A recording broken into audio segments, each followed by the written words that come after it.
എല്ലാ പ്രിയ കൂട്ടുകാർക്കും പുതിയൊരു വീഡിയോയിലേക്ക് വീണ്ടും സ്വാഗതം. വളരെ ടേസ്റ്റി ആയിട്ടുള്ള ഒരു കറിയാണ് ഇന്ന് നിങ്ങളുമായിട്ട് പങ്കുവയ്ക്കുന്നത്. നമുക്ക് മീനും ചിക്കനും ഒന്നുമില്ലെങ്കിലും ഇതുപോലെ ഒന്ന് തയ്യാറാക്കുകയാണെങ്കിൽ വയറ് നിറച്ച് ചോറുണ്ണാൻ മറ്റ് കറികളുടെ ആവശ്യമേ ഇല്ല. ഈ ഒരു കറി തയ്യാറാക്കുകയാണെങ്കിൽ നമുക്ക് ചോറിനൊപ്പം മാത്രമല്ല ചപ്പാത്തിക്കൊപ്പം കഴിക്കാനായിട്ട് നല്ല ടേസ്റ്റ് തന്നെയാണ്. ഒരു തവണ തയ്യാറാക്കിയാൽ നിങ്ങൾ വീണ്ടും തയ്യാറാക്കാൻ ആഗ്രഹിക്കുന്ന നല്ല ടേസ്റ്റി ആയിട്ടുള്ളൊരു റെസിപ്പി തന്നെയാണ്. വളരെ കുറഞ്ഞ ഇൻഗ്രീഡിയൻസ് കൊണ്ട് പെട്ടെന്ന് തയ്യാറാക്കിയെടുക്കാൻ പറ്റുന്ന ഈ ടേസ്റ്റി ആയിട്ടുള്ള കറി തയ്യാറാക്കുന്ന വിധം വേഗത്തിൽ നമുക്കൊന്ന് കണ്ടിട്ട് വന്നാലോ. ഈ കറി തയ്യാറാക്കിയെടുക്കുന്നതിന് വേണ്ടിയിട്ട് നമുക്ക് പച്ചക്കായയാണ് ആവശ്യം. നേന്ത്രക്കായ വെച്ചിട്ട് നമുക്ക് തയ്യാറാക്കിയെടുക്കാം. ഞാനിവിടെ വാഴയ്ക്ക വെച്ചിട്ടാണ് തയ്യാറാക്കിയെടുക്കുന്നത്. ഏത് വെച്ചിട്ട് തയ്യാറാക്കിയെടുത്താലും നല്ല ടേസ്റ്റ് തന്നെയാണ്. കായയുടെ തൊലിയെല്ലാം ചെത്തി കളഞ്ഞ ശേഷം ചെറിയ ക്യൂബ്സുകളായിട്ട് നമുക്ക് അരിഞ്ഞെടുക്കേണ്ടതുണ്ട്. കായയ്ക്ക് ചെറിയ കറയുള്ളത് കൊണ്ട് മഞ്ഞൾപ്പൊടി കലർത്തി വെച്ചിരിക്കുന്ന വെള്ളത്തിലോട്ടാണ് ഇവ അരിഞ്ഞിടുന്നതും. കറിക്കായ ഉണ്ടെങ്കിൽ അത് വെച്ചിട്ടും ഈ ഒരു രീതി തയ്യാറാക്കി എടുക്കാവുന്നതാണ്. നമ്മൾ തൊലി കളയുമ്പോൾ ഒത്തിരി അങ്ങ് ഡീപ്പായിട്ട് കളയേണ്ട, ചെറിയൊരു കരിന്തൊലി ഇരുന്നാലും കുഴപ്പമൊന്നുമില്ല. അങ്ങനെ ആകുമ്പോൾ ഒത്തിരി അങ്ങ് കുഴഞ്ഞു പോകത്തില്ല. അതുപോലെ തന്നെ നമ്മൾ അരിഞ്ഞിടുന്ന സമയത്ത് ഒന്നിയിൽ കഞ്ഞിവെള്ളത്തിൽ അരിഞ്ഞിട്ടാലും കായയുടെ കറ പെട്ടെന്ന് തന്നെ പോയി കിട്ടും. അങ്ങനെ ഞാനൊരു 4 പീസ് കായയിലാണ് ഈ കറി തയ്യാറാക്കിയെടുക്കുന്നത്. കായയുടെ കഷ്ണങ്ങളെല്ലാം അരിഞ്ഞെടുത്തത് ഒരു സൈഡിലോട്ട് മാറ്റി വയ്ക്കുകയാണ്. ഇനി നമുക്ക് കുറച്ച് കാര്യങ്ങളൊന്ന് മൂപ്പിച്ചാനുണ്ട്. 1 കപ്പ് തേങ്ങ ചെരുകിയതും ഒരു 4 അല്ലി ചുമന്നുള്ളി വട്ടത്തിലരിഞ്ഞതുമാണ്. ഇവ നമുക്ക് ഇളക്കിയൊന്ന് മൂപ്പിച്ചെടുക്കണം. ചെറുതായിട്ടൊരു ബ്രൗൺ നിറമാകുന്നത് വരെ മുരിച്ചെടുക്കണം. ബാക്കിയുള്ള കാര്യങ്ങൾ ഇത് മൂത്ത് വരുമ്പോൾ ഞാൻ പറഞ്ഞുതരാം. ഇനി നമുക്ക് കുറച്ച് കാര്യങ്ങളൊന്ന് വഴറ്റിയെടുക്കാനുണ്ട്. അതിന് വേണ്ടിയിട്ട് ഒരു 10 പീസ് ചെറിയുള്ളി നെടുകെ പിളർന്നതും, 4 അല്ലി വെളുത്തുള്ളി, ഒരു ചെറിയ കഷ്ണം ഇഞ്ചി നീളത്തിലരിഞ്ഞതും, എരിവിന് വേണ്ടിയിട്ട് 2 പച്ചമുളകും കുറച്ച് കറി ലീഫുമാണ് എടുത്തേക്കുന്നത്. നമ്മൾ പാനിലോട്ട് ചേർത്ത് കൊടുത്തിരുന്ന തേങ്ങയും ആ ചുമന്നുള്ളി ഇളക്കി ഒരു ബ്രൗൺ നിറമാകുന്നത് വരെ മൂപ്പിച്ചെടുക്കണം. ഒരു ചെറിയ തീയിൽ വെച്ചിട്ട് വേണം മൂപ്പിച്ചെടുക്കാനായിട്ട്. തേങ്ങയുടെ പീസസ് കരിഞ്ഞു പോകാതെ തന്നെ മൂപ്പിച്ചെടുക്കണം. കരിഞ്ഞു പോയാൽ കറിക്കൊക്കെ ടേസ്റ്റിന് വ്യത്യാസം വരും. ഈ തേങ്ങയൊന്ന് വറുത്തെടുക്കുന്ന ഒരു സമയം മാത്രമേ നമുക്കിവിടെ കൂടുതലായിട്ട് എടുക്കുകയുള്ളൂ. അല്ലാതെ നമുക്ക് നിമിഷ നേരങ്ങൾ കൊണ്ട് തയ്യാറാക്കി എടുക്കാവുന്നത് തന്നെയാണ്. പിന്നെ നമ്മൾ എടുക്കുമ്പോൾ എപ്പോഴും ചുവന്നുള്ളി തന്നെ എടുക്കണം. ചുവന്നുള്ളിയിൽ തയ്യാറാക്കി എടുത്താലേ ഈ കറിക്ക് നല്ല ടേസ്റ്റ് കിട്ടുകയുള്ളൂ. തേങ്ങയൊക്കെ മൂത്ത് നല്ല ബ്രൗൺ നിറമായി കിട്ടിയിട്ടുണ്ട്. ഇതിനകത്തോട്ട് ഇനി നമ്മൾ പൊടികൾ ചേർത്ത് കൊടുക്കുകയാണ്. 1 ടേബിൾ സ്പൂൺ അളവിൽ മല്ലിപ്പൊടി, 1 ടീസ്പൂൺ അളവിൽ മുളക് പൊടി, 1/2 ടീസ്പൂൺ മഞ്ഞൾപ്പൊടിയും 1/2 ടീസ്പൂൺ അളവിൽ കുരുമുളക് പൊടിയുമാണ് ചേർത്ത് കൊടുക്കുന്നത്. ഇവിടെ ഞാൻ എരിവുള്ള മുളക് പൊടി തന്നെയാണ് ചേർത്ത് കൊടുത്തേക്കുന്നത്. ആ പൊടികളുടെ പച്ചക്കുത്തൊക്കെ ഒന്ന് മാറുന്നത് വരെ ഇളക്കി ഒന്ന് മൂപ്പിച്ചെടുക്കണം. അതിനുശേഷം നമുക്ക് സ്റ്റൗ ഓഫ് ചെയ്തിട്ട് ഇത് പാനിൽ നിന്ന് ഒരു പാത്രത്തിലോട്ടൊന്ന് നിരത്തി ഇട്ട് കൊടുക്കണം. അല്ലാന്നുണ്ടെങ്കിൽ ഇത് കരിഞ്ഞു പോകും. എന്നിട്ട് ഫൈൻ പേസ്റ്റായിട്ട് അരച്ചെടുക്കുകയും വേണം. ഇനി മൺചട്ടിയിലാണ് നമ്മൾ ഈ കറി തയ്യാറാക്കി എടുക്കുന്നത്. 1 ടേബിൾ സ്പൂൺ അളവിൽ വെളിച്ചെണ്ണ ഒഴിച്ചു കൊടുത്തിട്ടുണ്ട്.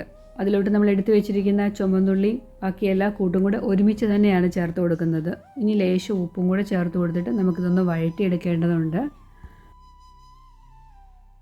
ഉള്ളിയൊക്കെ വഴന്ന് ഒന്ന് സോഫ്റ്റായി കിട്ടുന്നത് വരെ വഴറ്റിയെടുക്കണം. നമ്മളിവിടെ സവോള ചേർത്ത് കൊടുക്കരുത്. ചെറിയ ഉള്ളി തന്നെ ചേർത്ത് കൊടുത്താലേ കറിക്ക് നല്ല ടേസ്റ്റ് കിട്ടുകയുള്ളൂ. അതുപോലെ തന്നെ മൺചട്ടി തയ്യാറാക്കി എടുക്കുകയാണെങ്കിൽ കുറച്ചും കൂടെ ടേസ്റ്റ് കൂടുതൽ കിട്ടും. അപ്പോൾ മൺചട്ടി തന്നെ തയ്യാറാക്കി എടുക്കാനായിട്ട് ശ്രദ്ധിക്കുക. ഉള്ളിയൊക്കെ വഴന്ന് നല്ല സോഫ്റ്റായിട്ട് തന്നെ കിട്ടിയിട്ടുണ്ട്. ഇതിനോട്ട് നമ്മൾ അരിഞ്ഞു വെച്ചിരിക്കുന്ന വാഴയ്ക്ക ചേർത്ത് കൊടുക്കുകയാണ്. നല്ല രീതിയിലൊന്ന് കഴുകി അതിൻ്റെ കറയൊക്കെ ഒന്ന് മാറ്റിയ ശേഷമാണ് ചേർത്ത് കൊടുക്കുന്നത്. കായയുടെ ചേർത്ത് കൊടുത്തു കഴിഞ്ഞ് ഞാനൊരു ലേശം മഞ്ഞൾപ്പൊടിയും കൂടെ ചേർത്ത് കൊടുക്കുന്നുണ്ട്. ഒരു നുള്ള മഞ്ഞൾപ്പൊടി ചേർത്ത് കൊടുത്താൽ മതി. കാരണം നമ്മൾ നേരത്തെ മസാല വഴറ്റിയപ്പോൾ മഞ്ഞൾപ്പൊടിയൊക്കെ ചേർത്ത് കൊടുത്തിട്ടുണ്ടായിരുന്നു. ഇനി ഇവയെല്ലാം കൂടെ ഒന്നും കൂടെ ഒന്ന് ഇളക്കി ഒന്നുകൂടെ ഒന്ന് വഴറ്റിയെടുക്കണം. കായയുടെ കഷ്ണങ്ങളൊക്കെ ഉള്ളിയിലും ഓയിലിലും ഒന്ന് ചെറുതായിട്ടൊന്ന് വഴറ്റിയെടുക്കണം. 2-3 മിനിറ്റ് ഒന്ന് ഇളക്കി വഴറ്റിയെടുത്താൽ മതി. അതിനുശേഷം നമുക്ക് കായ വേകുന്നതിന് ആവശ്യമായിട്ടുള്ള വെള്ളം ഒഴിച്ചു കൊടുത്ത് അടച്ചു വെച്ചൊന്ന് വേവിക്കാം. കായ ആകുമ്പോൾ പെട്ടെന്ന് തന്നെ വെന്ത് കിട്ടും. ഒത്തിരി അങ്ങ് വെന്തുടഞ്ഞു പോകരുത്. ചെറുതായിട്ട് കഷ്ണങ്ങളൊക്കെ ഒന്ന് ഉടഞ്ഞു കിട്ടുന്നൊരു പരുവമുണ്ടല്ലോ, ആ ഒരു പരുവത്തിൽ മതി. കായയുടെ കഷ്ണങ്ങളൊക്കെ വെന്ത് വന്നപ്പോഴത്തേക്കിന് പുളിക്ക് ആവശ്യമായിട്ടുള്ള വാളംപുളിയുടെ വെള്ളമാണ് ചേർത്ത് കൊടുക്കുന്നത്. ചെറിയ നെല്ലിക്ക വലുപ്പമുള്ള പുളി കുതിർത്ത് വെച്ചിരുന്നു. അത് പിഴിഞ്ഞ വെള്ളമാണ് നമ്മൾ ചേർത്ത് കൊടുക്കുന്നത്. ഇനി നമ്മൾ വറുത്തെടുത്ത തേങ്ങ നല്ല മഷി പോലെ തന്നെ അരച്ചെടുത്തിട്ടുണ്ട്. ലേശം വെള്ളം ചേർത്ത് തന്നെയാണ് അരച്ചെടുത്തേക്കുന്നത്. ആ ഒരു കൂട്ടും കൂടെ നമുക്ക് ചേർത്ത് കൊടുത്ത് വീണ്ടും നമുക്കൊന്നുകൂടെ ഇളക്കിയെടുക്കണം. എപ്പോഴും നമ്മൾ കായയൊക്കെ വേവിക്കുമ്പോൾ അത് വെന്തതിന് ശേഷം മാത്രമേ പുളി പിഴിഞ്ഞ് വെള്ളം ചേർത്ത് കൊടുക്കാവൂ. അല്ലാന്നുണ്ടെങ്കിൽ കായയുടെ കഷ്ണങ്ങൾ വേകുന്നതിന് കുറച്ചധികം സമയമെടുക്കും. അതുകൊണ്ട് ആദ്യം തന്നെ നമ്മൾ പുളി പിഴിഞ്ഞ് വെള്ളം ചേർത്ത് കൊടുക്കരുത്.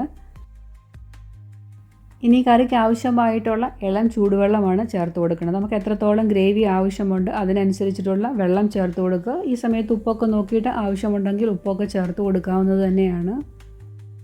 ഈ അരപ്പൂടെ ചേർത്ത് കൊടുത്തിട്ട് ചെറുതായിട്ടൊന്ന് തിളച്ച് കിട്ടിയാൽ മാത്രം മതി. നമ്മുടെ ടേസ്റ്റി ആയിട്ടുള്ള കറി ഇവിടെ റെഡി ആയി കഴിഞ്ഞിട്ടുണ്ട്. നമുക്ക് ഈ ഒരു കറി മാത്രം മതി വയറ് നിറച്ച് ചോറുണ്ണാൻ. മറ്റ് കറികളുടെ ആവശ്യമൊന്നുമില്ല.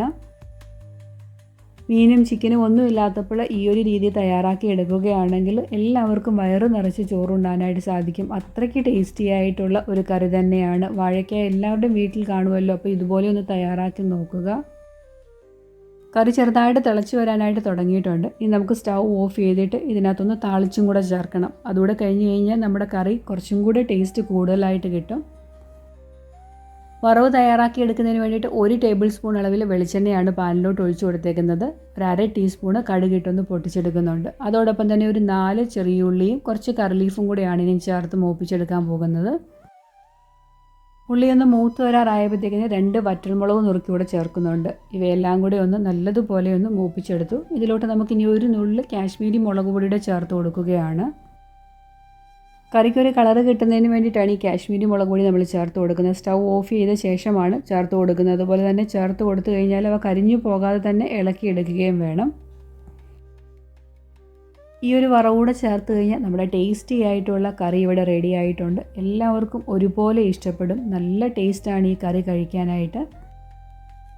വറവൊക്കെ ഒഴിച്ച് കഴിഞ്ഞ ശേഷം കുറച്ച് നേരം വെച്ച് കഴിഞ്ഞിട്ട് വേണം നമ്മൾ ചോറിൻ്റെ കൂടെയൊക്കെ സെർവ് ചെയ്യാൻ. ഈ ഒരു രീതി തയ്യാറാക്കിയിട്ടില്ലാത്ത കൂട്ടുകാർ ഒരു തവണ ഒന്ന് തയ്യാറാക്കി നോക്കണം. ഇഷ്ടപ്പെടുകയാണെങ്കിൽ ഈ വീഡിയോ ഒന്ന് ലൈക്ക് ചെയ്യാനും, ആദ്യമായിട്ട് എൻ്റെ വീഡിയോ കാണുന്ന കൂട്ടുകാർ ആരെങ്കിലും ഉണ്ടെങ്കിൽ ഒന്ന് സബ്സ്ക്രൈബ് ചെയ്ത് കൂട്ടാക്കാനും മറന്നു പോകല്. നിങ്ങൾ ഓരോ വീഡിയോയ്ക്കും തരുന്ന സപ്പോർട്ടിന് വളരെയധികം നന്ദിയുണ്ട്. തുടർന്നും നിങ്ങളുടെ ഓരോരുത്തരുടെയും സപ്പോർട്ട് ഉണ്ടാവണം.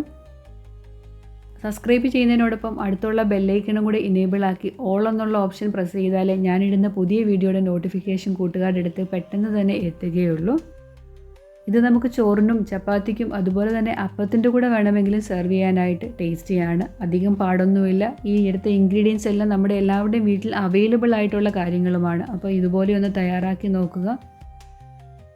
അതുപോലെ തന്നെ നമ്മൾ വേവിക്കുമ്പോൾ വാഴക്കായുടെ കഷ്ണങ്ങൾ ഉടഞ്ഞു പോകാതെ തന്നെ നമ്മൾ തയ്യാറാക്കി എടുക്കണം. എന്നാലേ നമുക്ക് കഴിക്കുന്ന സമയത്ത് അതിൻ്റെ പീസും കൂടെ ഒന്ന് കടിക്കാനായിട്ട് കിട്ടുമ്പോഴാണ് ഒരു പ്രത്യേക ടേസ്റ്റ്. അല്ലാന്നുണ്ടെങ്കിൽ വെന്തുടഞ്ഞു പോയി കഴിഞ്ഞാൽ കറി കുറച്ചും കൂടി അങ്ങ് കുറുകിപ്പോകും. അത്രയൊരു ടേസ്റ്റും കാണത്തില്ല.